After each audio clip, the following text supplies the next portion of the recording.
thing is is hydration. Hydration is key, and that's where like the headaches come from, the dizziness, a lot comes from that dehydration aspect. So the important thing to remember with hydration is it starts the day before, right? So if you know that you're going up and having some drinks or going to a party or wherever, you want to start hydrating at least 24 hours before you go. Right. So water, coconut water, and you just want to make sure sorry, I went ahead of myself. I thought something else. You want to make sure you're super hydrated, and the way that you know, it's not a glamorous way that you know you're hydrated, but it's because you go to the bathroom all the time. When you're hydrated, often you go to the bathroom often, and it's the color, you want that urine to be white, right? And that's how you know you're hydrated. Right. Mm-hmm. So yeah, make sure. But that goes back to, we talk about prevention a lot. And prevention is important. So when we talk, it's going to be difficult if you're up drinking all night to avoid a hangover altogether. But when it comes to prevention, have that water beforehand instead of when you're hungover, like, oh, I'm dehydrated now. Work towards. And the same thing when we get into our other tips, like eating beforehand. But that hydration is important, to be hydrated before you go. And if you know you're going to have some extra drinks, make sure you're having water throughout the night instead of just drinking beer, just having your wine. Have a couple of glasses of water in between. Yeah, that's a good point too. Instead of waking up the morning after and being like, oh, I'm so dehydrated. Because it's going to take that 24 hours for it to kick in again, right? Yeah. Mm-hmm. What's the next tip? Oh my, I just gave one. Isn't it his turn?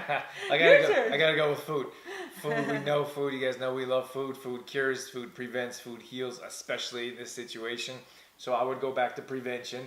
If you know you're going to be drinking extra alcohol, eat extra food. Mm-hmm. So that food's going to absorb the alcohol. It's going to prevent some... I just wanted to say quality food. Right. Yeah, that's a good point. Mm-hmm. When we talk about food, we mean good quality food. Mm-hmm. And it's, when especially when we're hungover, for whatever reason, we crave like fatty foods, sugary foods, greasy foods. And I think that sometimes people are like, oh, it makes me feel better.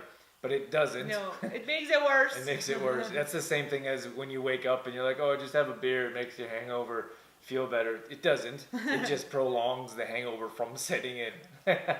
So that's something that we would recommend, is having a good meal when you're going to consume more alcohol, and try to eat food throughout the evening instead of just sticking with that liquid diet and enjoying alcoholic or liquid beverages. Yeah.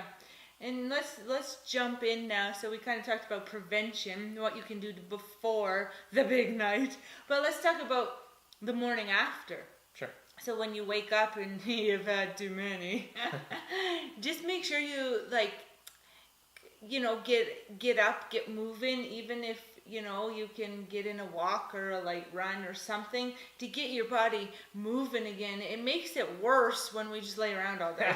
Yeah, it does. It does. It prolongs it. So everything hurts, your head's spinning, you really might not know what happened the night before.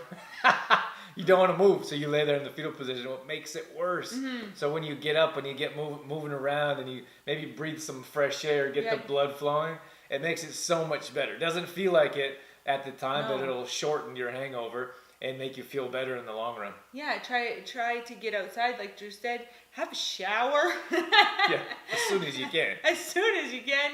It just gets that blood moving again and makes you feel better about yourself. Yeah, you're laying there, you're sweating out alcohol. So, get up and shower and get moving. Try to get on with your day instead of laying in one spot for as long as you possibly can. Mm-hmm. Even if you could throw in, like I just thought of this while you were saying, sweating out alcohol. Even if you can get in a detox bath or something, that would help draw out those toxins as well. Yeah, detox bath is fantastic. Mm-hmm. If you could do some light cardio, of course we know you're not going to feel like it, but again, you're going to sweat those toxins out and you'll feel better. You're not going to feel so bad for an extended period of time if you can do these things. Mm-hmm. And then again, it pumping those liquids into you. The water, the coconut water, is a great way to restore your electrolytes and get you hydrated again. So yeah, Gatorade's a big one that I'd recommend staying away from. We're like, oh, we need to feel better with Gatorade. Those are less than productive or efficient electrolytes. They come with food coloring. They come with sugar. So if you could have an electrolyte like coconut water, for example, that's going to help as well. We good with that? I'm trying to think if we missed anything, but I think. Yeah, I think that's good. Just understand. I think guilt sets in. Most of us have been there. That we drink. Yeah. That's just how it goes. You feel guilty. You feel horrible. We feel like we are the worst person in the world. Sometimes, like I think, in many situations, that guilt brings us down worse than anything, worse than the actual actions. So if you can let go of that guilt, if you can move on with your day and your life, you'll feel much better.